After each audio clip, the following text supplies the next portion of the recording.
Hello and welcome back to Venus. We are currently on day 68 and we are starting off here in the starter base. That looks like a mess still, but we are currently running out of our starting resources. And it's not water and it's not even oxygen, although it's running really low. This pipe is empty and I barely have enough to fill this canister and the one in my suit, but you know, it's still lasting. And the first starting resource I'm actually running out of is food. This 4% pumpkin can is the last of my starter food. I'm not worried because our greenhouse has been working, so we do have resources in backup, but I wanted to see how long I could push it on the starting resources. And yeah, day 68 is about it, and food is the first thing I was running out of, although oxygen is a close second. So yeah, let's run out and have a look at the base. It's not been happening too much on the outside. It's pretty much the same. I built a medium dish, I haven't used it yet. That's the small dish I have been using. And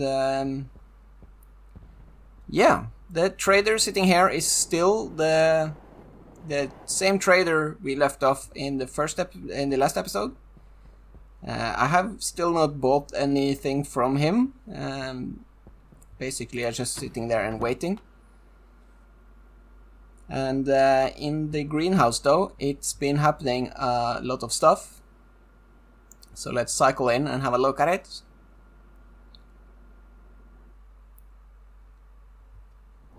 So in here is also a mess, but it's been growing and I've been expanding the greenhouse. And here you can really see the difference between potatoes and tomatoes. We both three seeds of each. And by the time I have gotten, I don't know, 15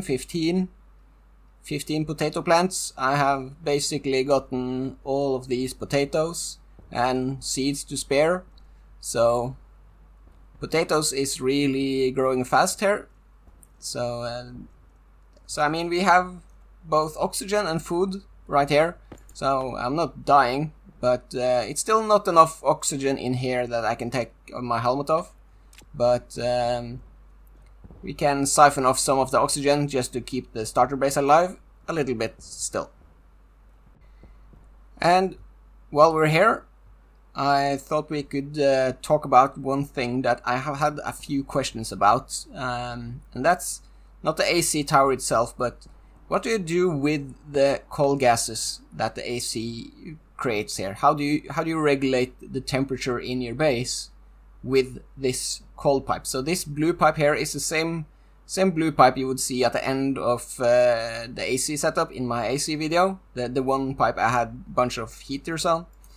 But how do you actually use it in a base? And we have this kind of setup here, where this white pipe, that's just the passive vent, so that's just the base, the greenhouse air basically, and that's connected to a heat exchanger. And on the other side of the heat exchanger is a pipe, and that's connected to my cooling pipe with these two. So that's a one-way valve and a pump going in the opposite direction. And this pump is just controlled with a P controller to regulate the temperature in the base. And I've talked about P controllers in a lot of videos before, so I'm not going to cover that here, but this is just controlled by a P controller to control the temperature in the base. And because the greenhouse will always just heat, there is no chance that it will cool down by itself, so this is a simple just cooler. And we have the same going on up here.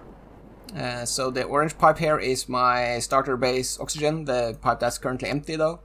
But this is my starter base oxygen, and also here a heat exchanger, and the same kind of setup connected to the AC setup here. And whenever this is the one with volume pumps and high pressure, and when this is, I have been running this quite a bit, so you see it's quite cold. It's minus 40 degrees Celsius. And when it's that cold, this cooling setup can keep the greenhouse and my starter base cold for a very, very, very long time. And I don't need to run this all the time. I typically just turn on the transformer there. That's the one going to the AC setup. I turn that on during storms when I have excess power, and then it cools down the pipe, and then I use that cold gas to cool my other pipes on demand, basically. And over in the atmospherics room here, we have something similar. Oh, let's see. So we have something here. Now, don't think about this too much. This purple pipe is my CO2. So that comes out of this tower. Don't think too much about how it comes out there, but it sometimes comes out cold and it sometimes comes out hot. And the setup here is basically the same thing, except here we have the ability to both heat it and cool it down. So again, I have an IC housing here that controls the temperature here to 275, and you can see it's spot on 275 degrees in Kelvin, that is. It's the same P controller that's controlling both pumps. It's just the inverse. So when it needs to heat, it runs this one, and when it needs to cool it down, it runs this one. And this khaki pipe is just also from the AC setup. It's just a temperature step above, or 2 temperature steps above, I think. Doesn't really matter. It's both nitrogen, so it comes into here. It gets pumps in on demand, and then overpressure just goes back out to in this case just to the coldest side. But yeah, so this pipe here will have the same temperature as my CO2.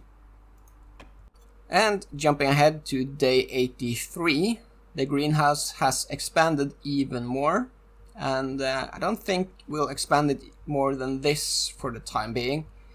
This should be more than enough oxygen for our needs, and we have filled out the tomato side and bunch more potatoes. And yeah, we have our helmet off, and this room is now perfectly breathable. So all our basic survival stuff is now moved in here, including like the oxygen tank and waste tank canister holders. And we have a bunch of tomato soup and potatoes for days, so there's really no need to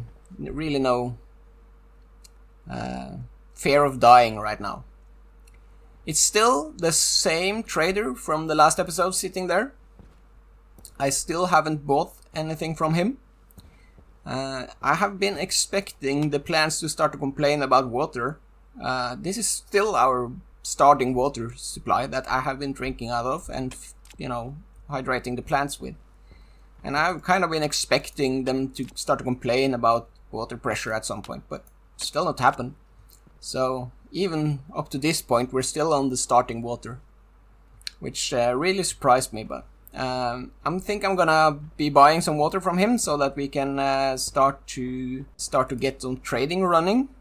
And we have been doing some base progress here, and we have cleaned up some of the frames around here, and the landing pad is now airtight on all sides, and I've been setting up a system for vacuuming it out if we need to at some point. We have a lever for the doors and all of that. Now, when I first built all the frames, I didn't really have much of a plan. I just had a rough idea, but as I've been going along, I've been having more and more concrete ideas on what to put where. So we have the atmospherics area over here, basically, and up on this platform, or possibly over there. I haven't fully decided yet. I think I will put my gas fuel generators, so we're probably gonna need more than one. And the reason I'm placing those here is because they are reliant on fuel and cooling, which is very atmospherics heavy. So it's a good idea to place your generators in the same vicinity as your atmospherics. And over here I'm gonna have crafting, I think, so the autolate and electrons printer and pipe bender and stuff like that. And the reason we have this here is because crafting also include the furnace, the advanced furnace. And the advanced furnace is going also to rely on some atmospherics, but primarily it will run on the gas fuel generator waste. So, you know, you see the red line, right? And down here is probably gonna be storage, which is why this floor here is all grating. So we have like an in-between floor. And let's run around here. And you can kind of walk inside in between the crafting area and the storage, so that we have space for sorters and stuff like that. And I'm not super sure what to put here yet, but maybe food production at some point. And then we have a platform here, and a platform here, and the roof, of course, and a platform down there, all of which are gonna be greenhouses of some sorts. So we're gonna have multiple greenhouses. I might actually have overdone it a bit, but the greenhouse we already have operational in the basement, that's made too tall because that's the only place I'm gonna have harvest. And I'm thinking probably the roof, and maybe this area will be oxygen production, so Darga ferns, while this area and this area will be winter spawns, something like that. But yeah, you can see we have sort of a red line now on like a thread going through the base, so that things are kinda make sense on how they're put together. But I think it's time to buy some water from this guy, so that we can actually start to look into trading. And on day 112, you can probably see the base has progressed a little bit. We have built up walls and windows on most of the base, and technically this is the inside of the base is a room now, so as soon as I start closing doors, then we could vacuum out or start to cool down the base. But yeah, it's been I spent a lot of time working on placing walls and windows and stuff, and I really want every room to have some windows to the outside, because I want to get reminded that I'm on Venus, and it kind of looks cool, I think. But it's not all the way done yet, and we're gonna cover up the frames eventually and make it pretty on the outside as well, but it's coming along really nicely. And yeah, I think it's coming along, and it's all coming together, the base. But since the last clip, I have primarily been doing trading,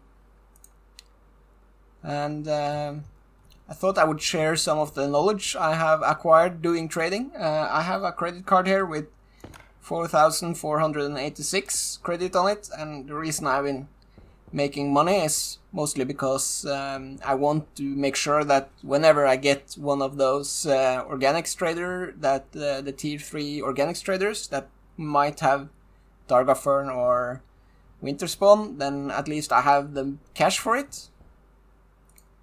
And yeah, we have 2 IC ships here that runs our satellite dishes. So the dishes is sitting outside. I think I've shown that in a previous clip. Small one there and medium one there. They are I'm not tuning them at all. I haven't touched them since I built them. It's these scripts here running them, and they just circle around and try to target all the traders and interrogates them automatically and stuff like that. So I usually always have a trader available when I run past here that I'm able to call down. And yeah, so primarily I've been making money on selling fuel, actually. So I have a orange pipe here now. So this is just fuel mix, volatile and oxygen. And if you think it's counterintuitive to make money on selling oxygen and volatiles on a planet that has neither, then I thought the same, but apparently it's this is intended, I think. But the ore trader, you see, the ore trader sells ices, so just oxide and volatile ice really cheaply. So I have a ice crusher. It's embedded behind the wall there. It's kind of hard to get to, but I have an ice crusher sitting behind there, so whenever I buy ice, I just shoot it up there and crush it and into the orange pipe. And the orange pipe, the only thing that happens to the orange pipe is that in the atmospherics room, I have a filter that takes out the nitrogen. But other than that, I basically just buy cheap ice, crush it, filter out nitrogen, and then pump it into the landing pad there. And I have some switches here that I can operate these with. And yeah, when you sell fuel mix back to traders, you make like 9 times your investment. So it's a very, very profitable trade. We can call down one now and see if he has the trade. But yeah, I've also been selling. Some nickel and silver. Turns out to be pretty good trades, especially when you consider that you always end up with excess nickel and silver. And a heavy mining drill, actually, to one of the traders. I don't remember which trader, but one of the traders wants heavy mining drill, and that's also very profitable. So yeah, this one, for example, although this is particular one, so this he only pays you 10 cash for this fuel mix, but there's a different fuel trade that pays 20. That's the really good one. So this is the alloy trader. He doesn't sell me ice, but yeah, you can go back up. But yeah, so, and of course I've been selling some tomatoes and tomato and canned tomato, so tomato soup. Also good money. Initially I thought about selling CO2. So in previous clips you could have probably seen my CO2 feed connected to the trader, but the energy required to cool down CO2 isn't really worth it. How's this coming along? It's getting there. But yeah, selling CO2 just isn't worth it because you have to cool it down so much. It's really energy intensive and it doesn't really pay that well. So I went away from that. It turns out there's a lot better trades than selling CO2. But yeah, so that's basically what I've been doing in the last, I don't know how many days since the last clip, but pretty long time. Been building walls and running around and checking the trader every now and then and doing some trades and making some money. And now I basically have so much money that I'm really just waiting for a tier 3 organics trader so that I can get some winter spawn. But I don't have any panic yet. Even if I had winter spawn right now, I wouldn't be able to start planting it because we need to set up rooms for the winter spawn and set up atmospherics control and everything. So there's a lot of work that has to be done, and as long as I run by the trader every now and then and I check out what's available, just waiting for the organics trader pretty much. But I think that's it for this episode, and I guess until next time, thanks for watching.